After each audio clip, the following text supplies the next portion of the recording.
thank you for being part of WorkSafe's webinar, The Value of Health and Safety Representatives. Hi, my name is Rob Kelly. I'm the Deputy Commander of Field Operations at WorkSafe, and I'll be your host for today's session. Now, today I'm going to be joined by WorkSafe's Anita Ford. Good morning, Anita. Morning.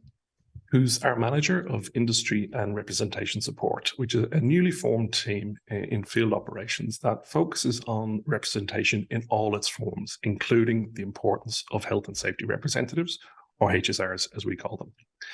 Then we're going to get to speak to the 2022 WorkSafe Health and Safety Month ambassadors and the 2019 award winners for Health and Safety Representatives of the Year from Bendigo Health, midwives Sara Jorgenson and Sally Collier. Morning, Sara. And Sally Collier-Clarke. Good morning, Sally. Morning, Rob. So today, this session, we're going to explore the role of HSR.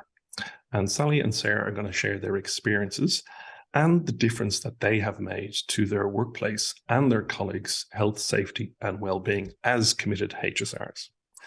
So after that, we then get a chance to open up to questions from you, the audience. And what you'll notice on the bottom of your screen in the chat box, you can put your questions in. So if you have questions already, put them in now or as you go along, because that way we'll then be able to answer them straight away. So with that, we'll get straight into it. So I'm going to start with you, Anita. HSRs are WorkSafe's eyes and ears on the ground in workplaces all across Victoria. Can you give us an overview of the importance of the role and what they do? Sure thing. Thanks, Rob. HSRs are the voluntary unpaid roles within a workplace. They're elected by their colleagues into a designated work group, or as we call them, DWGs. HSRs make a real difference in addressing health and safety issues within the workplace.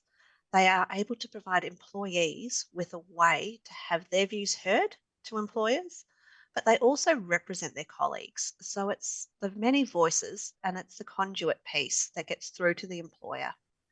HSRs can also have an important role to play when bringing issues to the table and to the attention of employers. Attempting to resolve these issues is also another part that they can be involved in, and reporting back to their DWG designated work group. HSRs are the channel for communication, for consultation, and to provide that crucial link between employers and employees. Thanks, I'm going to stay with you on that, because we know what we talk about when we talk about HSRs, but can you tell us what's the difference between a HSR, a health and safety advisor, and indeed a union representative? Yeah, sure thing. From listening to the HSRs across Victoria who subscribe to our newsletter, a key point of frustration for them is that many of them lack an understanding of their role. So we've created this slide that I'm just going to put up on the screen now. What this slide shows is the important distinction that the Occupational Health and Safety Act has between the different roles. So there's lots of different potential roles within the world of occupational health and safety and within a workplace. The key call-outs for today is that the OHS Act does not impose a duty on an HSR. Thank you. So I'm actually now going to welcome Sara and Sally, who have been recognised by WorkSafe and their employer and workplace for the work and the project they have done at reducing fatigue and stress at the women's ward, or for the women's ward staff at Bendigo Health. Now, we haven't seen you for a couple of years since you won the award in 2019, so it is really good to see you again. What I'd like you to do is tell us about the project. What is it you saw at your workplace that you wanted to change? How did you go about it? And probably importantly as a HSR, how did you go about engaging and getting buy-in from your employer? Thanks, Rob. So we had a change of impact statement that come through. So we were going from an old hospital across to a new hospital that was huge, much bigger than we were used to. They'd sent a change of impact statement to say that they were going to reduce our night staff predominantly from to 7 staff. At that stage, before we went across to the new hospital, we didn't actually have HSR representation on our unit, and Sally and I weren't even really sure what that meant, nor were the rest of the unit either. So basically, when our union rep decided that that's what we needed, I thought, this sounds like a good job.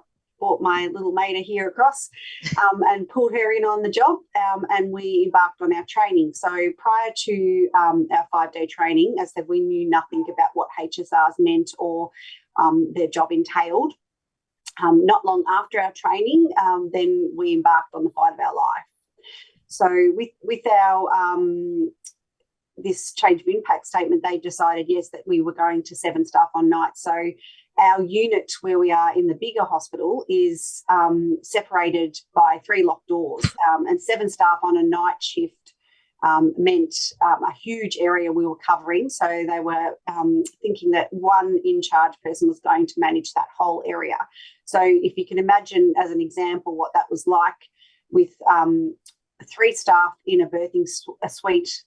Sally and I one night had a obstetric emergency where twins had to go to theatre very, very quickly, leaving. So 2 staff left, leaving me to man a whole birthing suite, which was with a lot going on. So it was really scary for us and everybody. So, and we began with, staff were calling in sick all the time for shifts because they just couldn't come. They were too stressed about the shift that was going to face them. They were at home crying, ringing me at home as one of the managers to say, I can't do this anymore. I need to quit my job. The senior staff like myself, who was one of the managers, was saying, we're actually going to resign our positions. Cannot run this unit any longer safely and effectively for our staff, let alone the women and families in our care.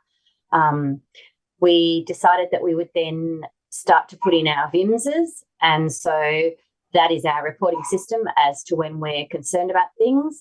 So I don't know what other people have for reporting, but that's what we use, and it's just a quick form to fill out online, and every staff member was doing it. So we decided that if we were going to go ahead with this, we needed our designated working group, as Anita said earlier, to support us. It's usually 4 or 5 people. We have a unit of over 100 and all our team was on it. Yeah, so we basically, we had a number of meetings with Bendigo Health, and we were told in that respect that it was we decided we were going to measure it as a fatigue and stress, sort of like that's how we were going to measure where we needed to go. We were told by a number of different groups that was unmeasurable. So despite all of our meetings, they still decided that they wanted to put this trial forth. So as Sally said, we started the VIMS process. We also started, we devised a table where we could actually see information after every shift where staff were going to be, what staff didn't get breaks. There was a number of different things that actually had like a paper trail for. And so, yeah, we had detailed information that we could to show people that why we needed this staff in place. We actually got to the point where Bendigo Health advised us to stop doing our VIMSs. There was too many going in. However, we continued because that's what we needed to do. We needed to prove there was measurable stress and fatigue on our shifts. This did not effectively what we wanted to change. So then, unfortunately, we had to put a pin in on Bendigo Health, which is our provisional improvement notice, which, mind you, Sarah and I had no idea what we were doing. We're talking only a couple of months after we've done our training, we're in this fight. However, we put the provisional improvement notice in, which is the step before we bring WorkSafe in. Sarah and I were prepared to go ahead and bring WorkSafe in if we needed to. I've got staff ringing me at home on my private number to tell me they're done. We've got staff laying on bathroom floors after shifts because they're physically exhausted and can't go any further than there. Staff who are having vomiting and diarrhea because they don't want to come to work. Like, this is just ridiculous. In a supposedly caring environment, which we are supposed to do as midwives, we've got our staff who can't. So the pin was put in, and Bendigo Health, with much discussion, decided to go back to working with our 8 staff. There's a lot in there, and it's amazing. Congratulations on the amount of work you did. There's a couple of things I picked up as we went in there, but first off, what was the actual outcome? The outcome was our staff are happier, and we got to keep our 8 staff because we could prove that it was beneficial to our workplace to have happier staff staff who are happy to come to work, and our women are safe.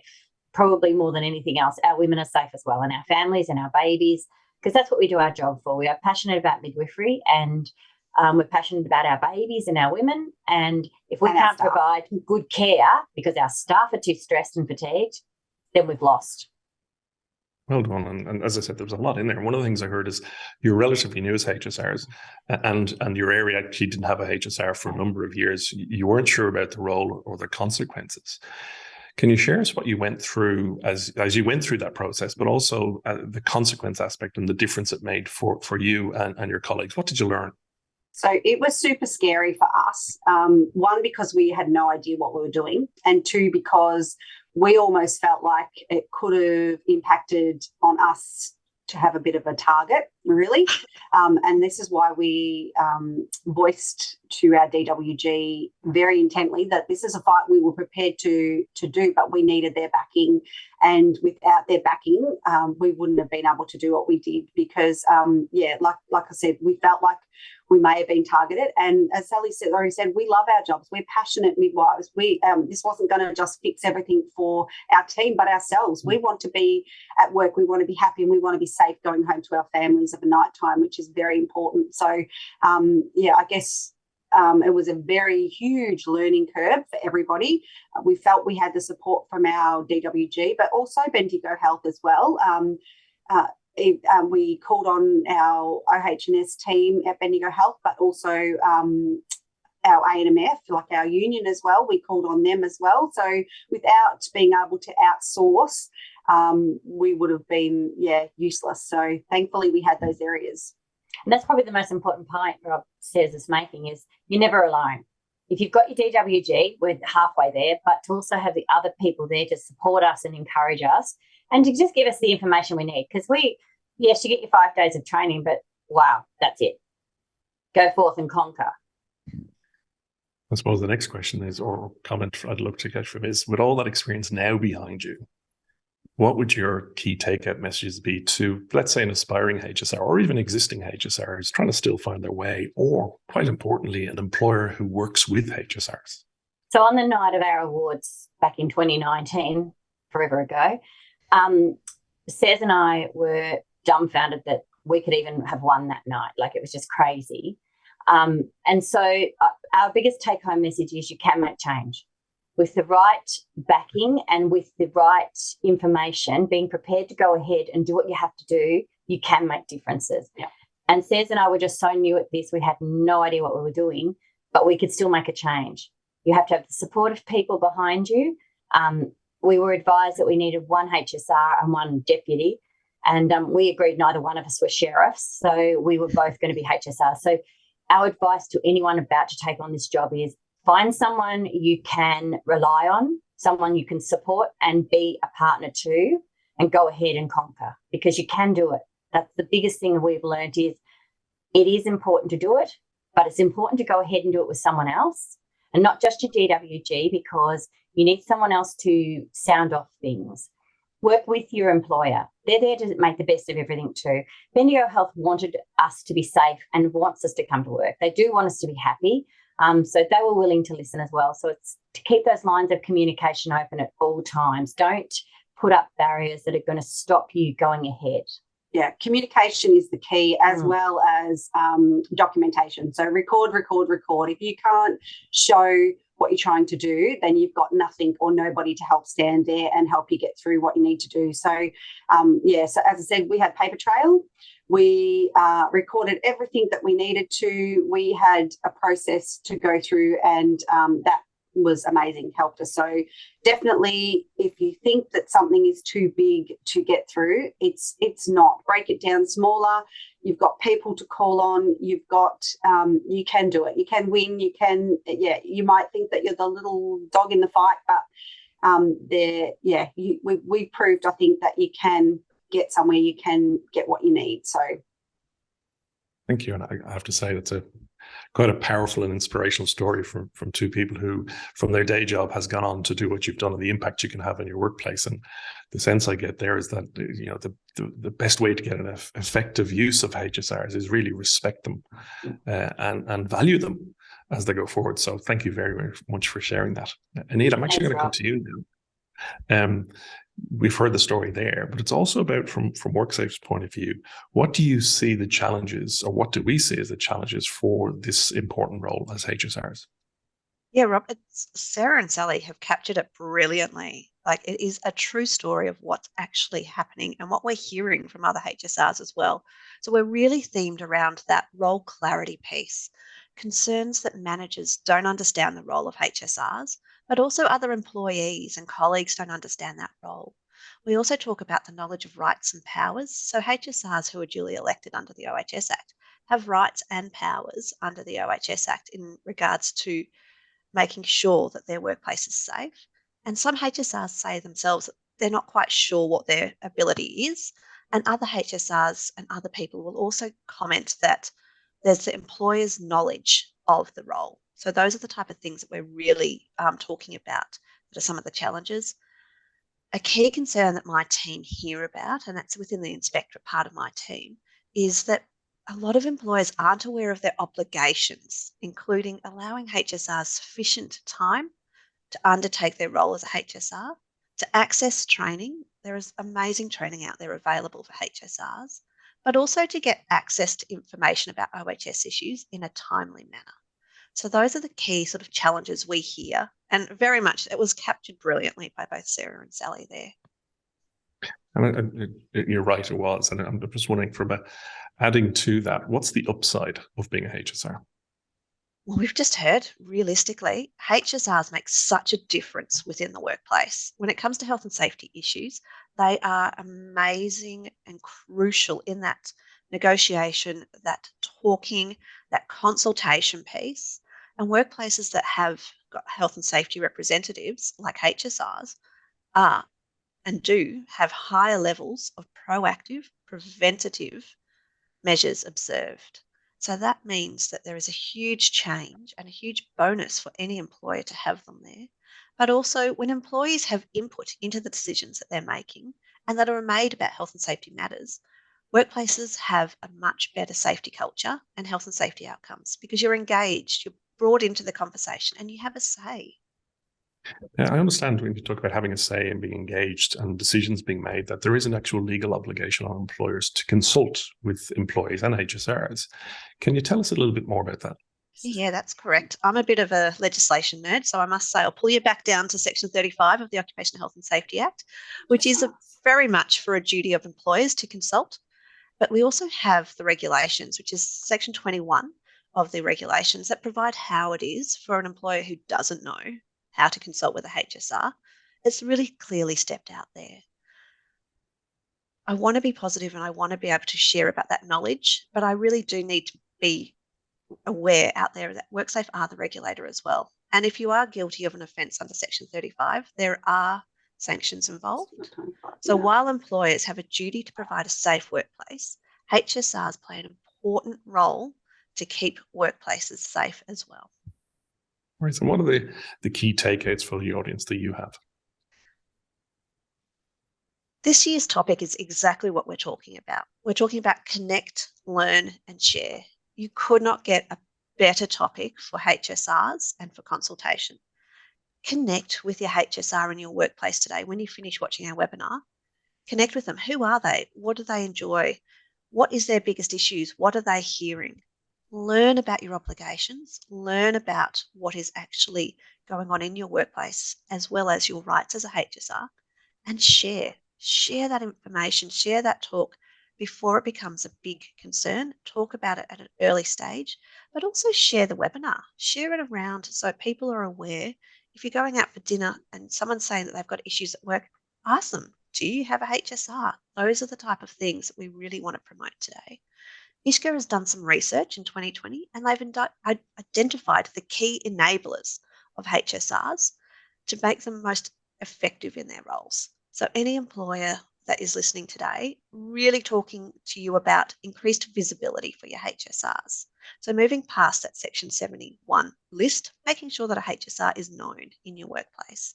Managers support knowledge of the role, access to training, as well as access to information about occupational health and safety health and safety risks in the workplace and hazards and how to control them, but also access to such time off work as is necessary to perform their role.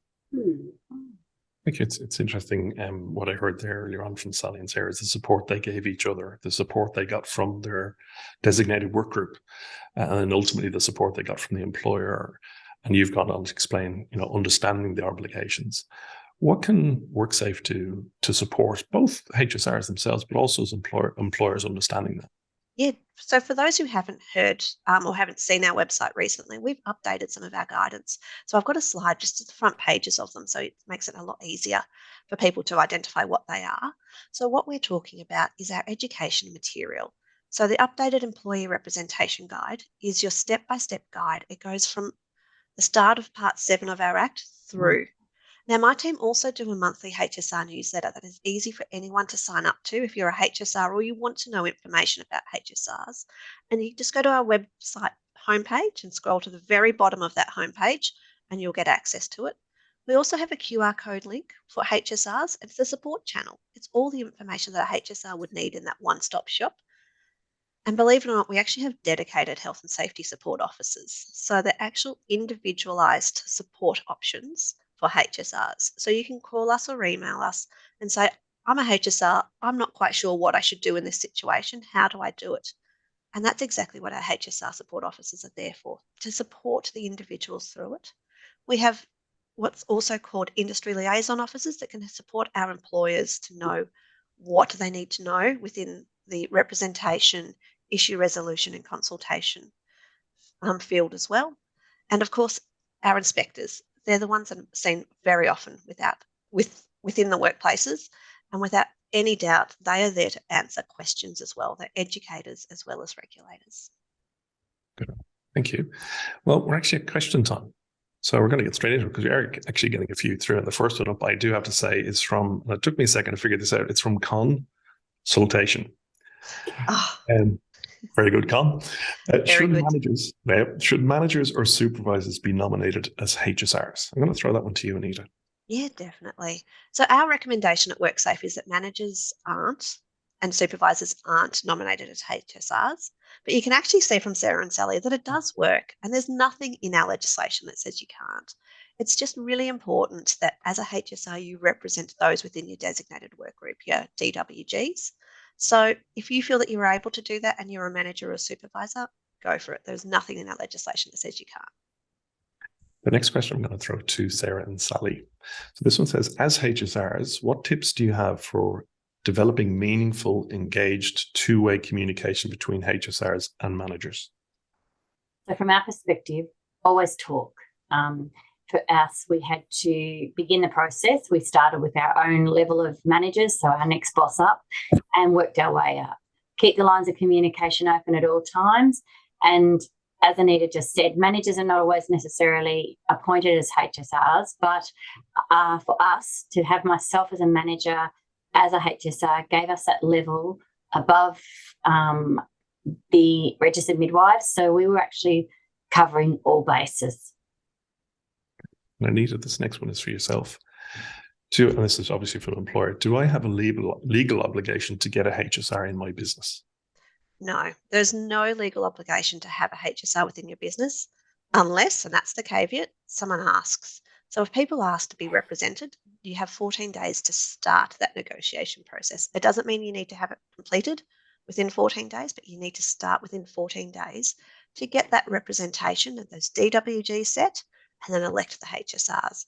And of course, any employer that has issues with that, if there's unresolved particulars for that DWG or the election process isn't going the way that everyone's wanting or agreed to, our inspectors are there to support and come in. Thank you. I'm going to actually pose this question to both. First off, I'll throw it to Anita and then over to yourself, Sara and Sally. Should HSRs and union reps be separate individual, ideally? We have a couple who are both and feel have split loyalties. Well, it's a really interesting question. There's absolutely nothing in our legislation that says that they can't be both. You do find a lot of people who are very passionate are both. I feel that isn't always a bad thing, though. So I don't see it as a split loyalty because as a union representative, a lot of our unions are there to support health and safety as well. We work in partnership as part of that representation piece, and we have great relationships with them.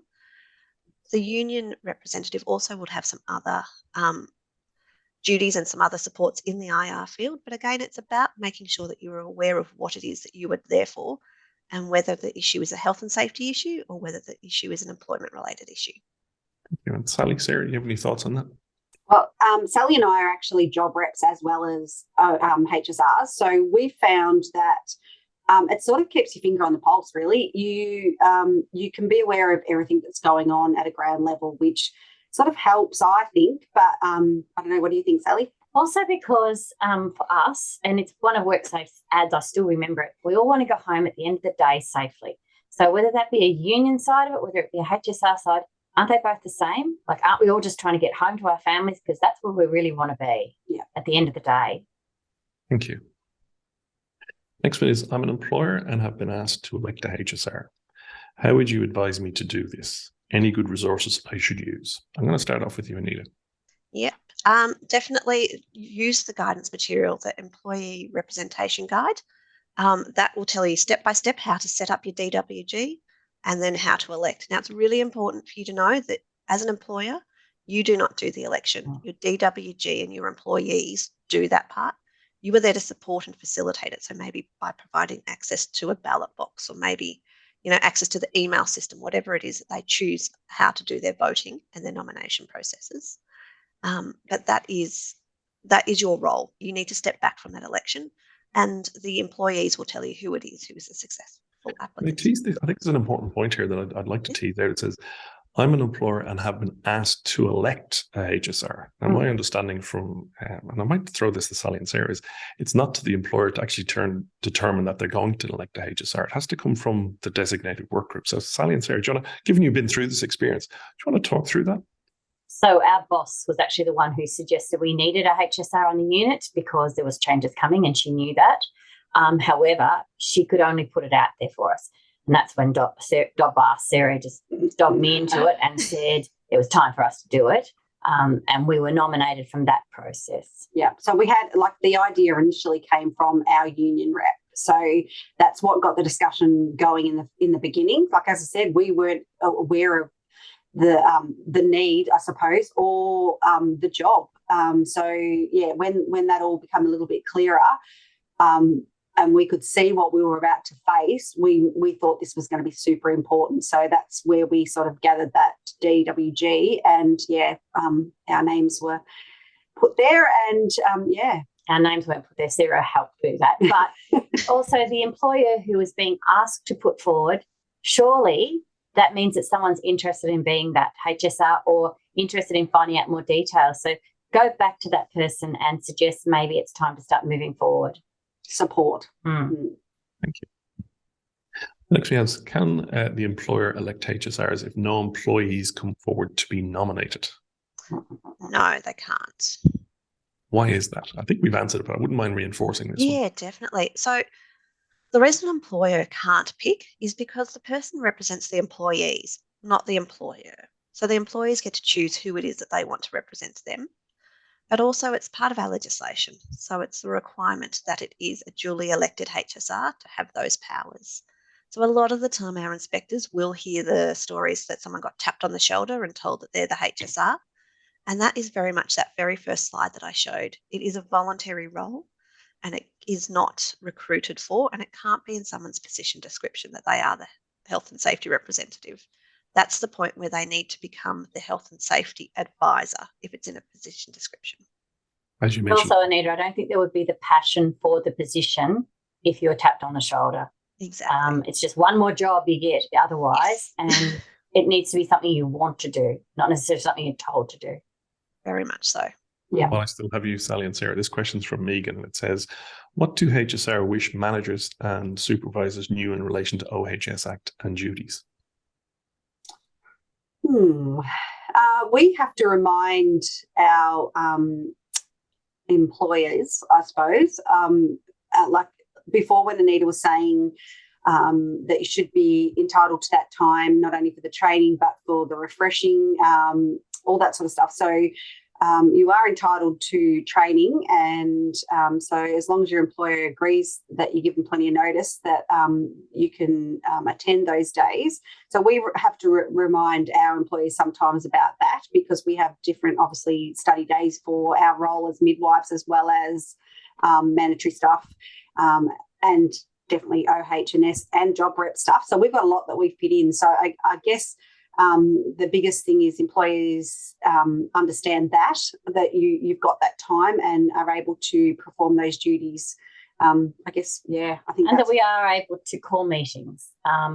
You can call a meeting with your DWG. That is perfectly fine. You don't have to give any notice to your employer. You just have to be able to talk to your DWG, because that's who you are representing. And as Sarah said, we are entitled to attend our health and safety meetings at work every month, and that should actually be a rostered shift time frame that we can go and attend them. Thank you. This next one is for you, Nita.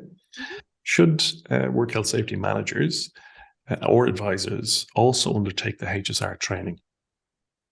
I think it would be brilliant. It definitely isn't mandatory, but I do think it would be brilliant. In those 5 days, the course is really jam-packed with information about representation. It's jam-packed about how to operationally use the legislation. So it really breaks it down into simple English to be able to say, when this issue comes up, this is what we can do. So it would be amazing for managers who are wanting to attend to do, but also to know that there are quite a few private providers out there that can provide that support.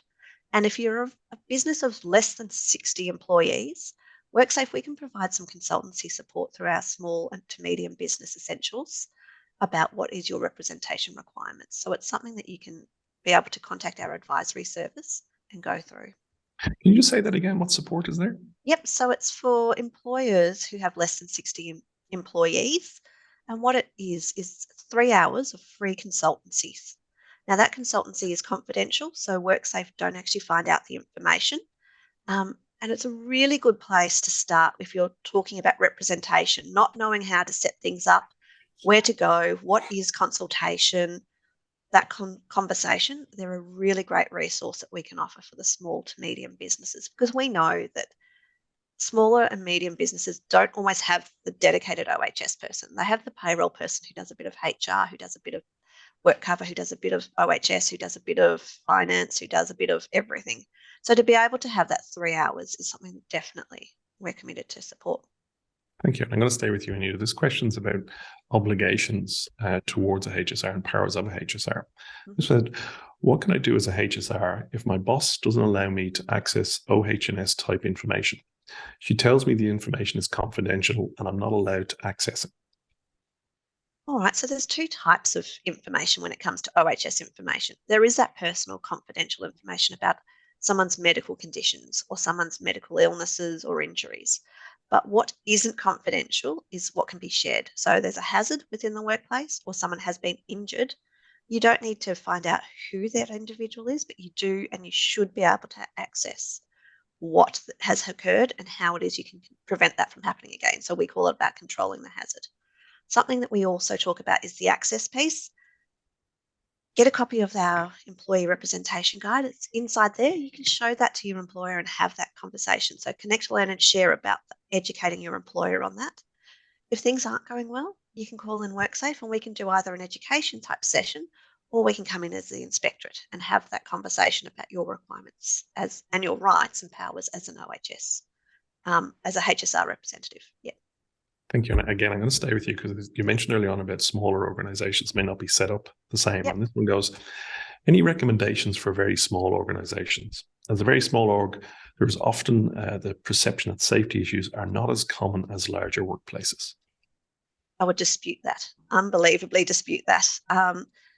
I think a lot of the time smaller organisations have very similar issues. It's not on a large scale. So thinking about your slip, trips and falls, thinking about your storage, thinking about those type of things are really important for a smaller business.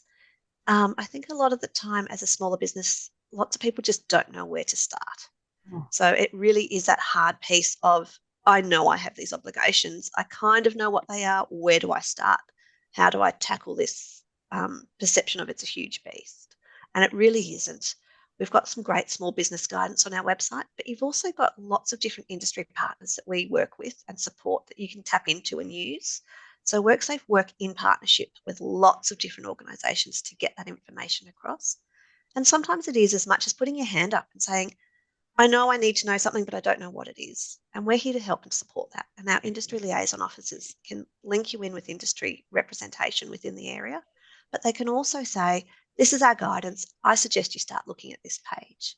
Or if we're starting to talk about a small business that has and understands that psychological health is happening within their workplace, our Work Well toolkit is a really great step for employers to go, I know I need to do something. Where do I start? Because it will start you at the base and you'll get action plans and it will step by step get you through to where you need to be. And it might not be a 50-page document that a large employer needs, but it will be something that's relevant and purposeful for your workplace. I think the words they finished on there is relevant and purposeful for the workplace. So size in and of itself doesn't matter to risk or hazards.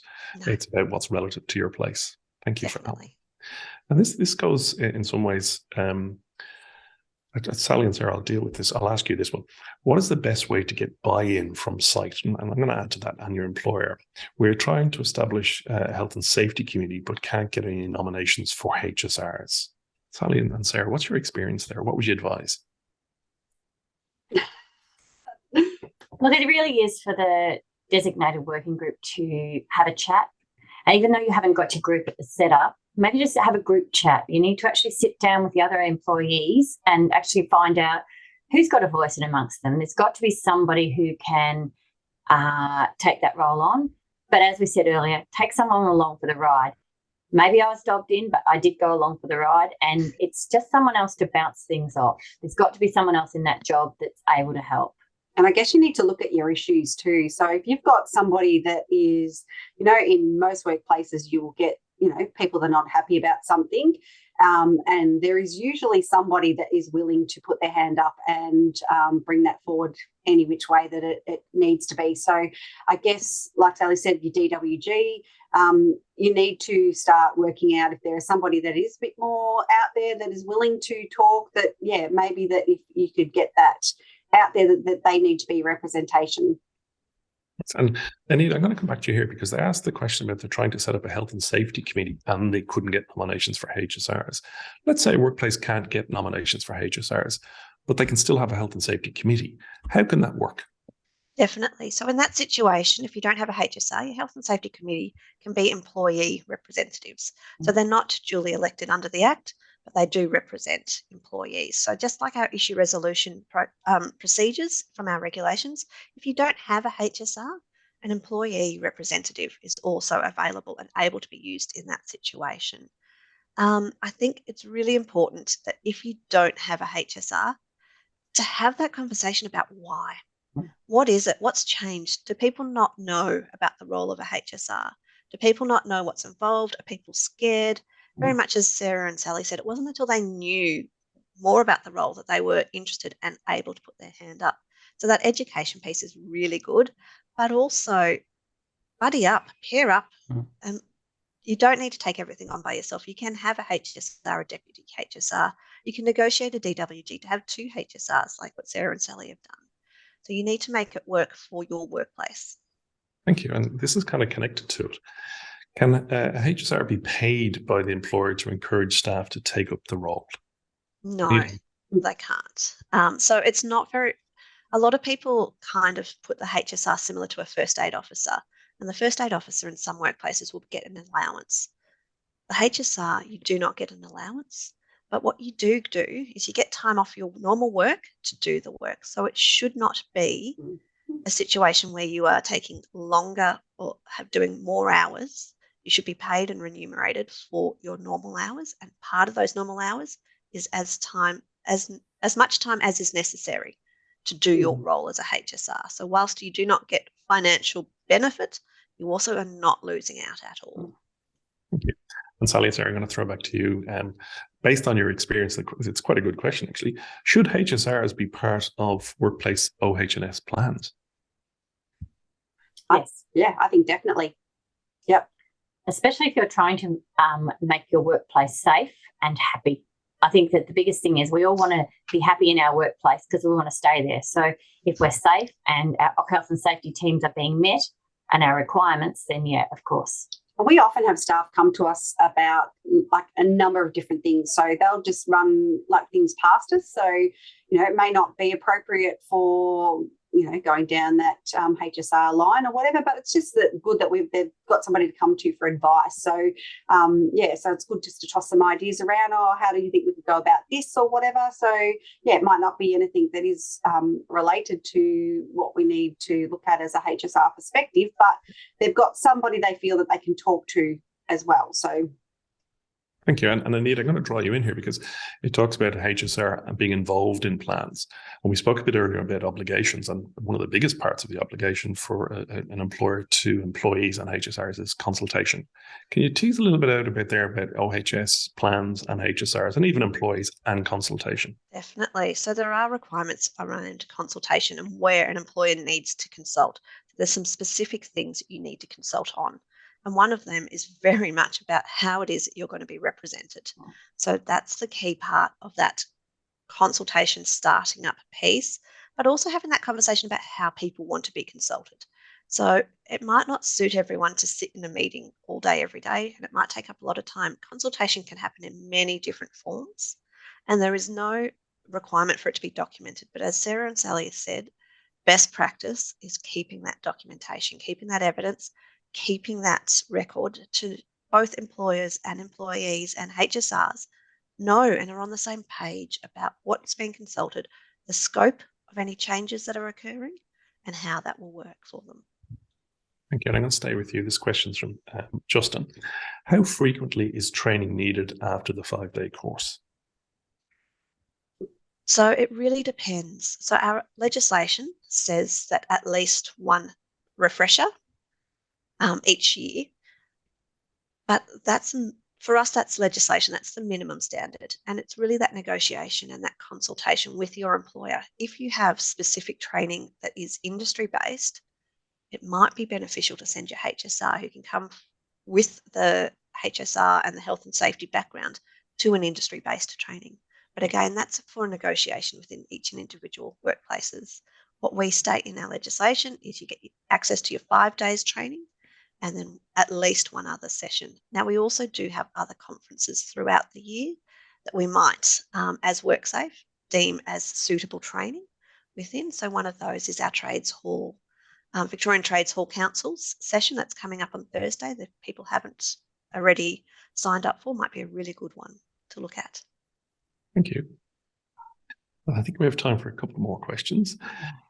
If an employee volunteers to be a HSR, I'm interested in the word volunteers, can they be automatically designated as the HSR, or does an election need to be held to confirm their nomination? That's to you, Anita.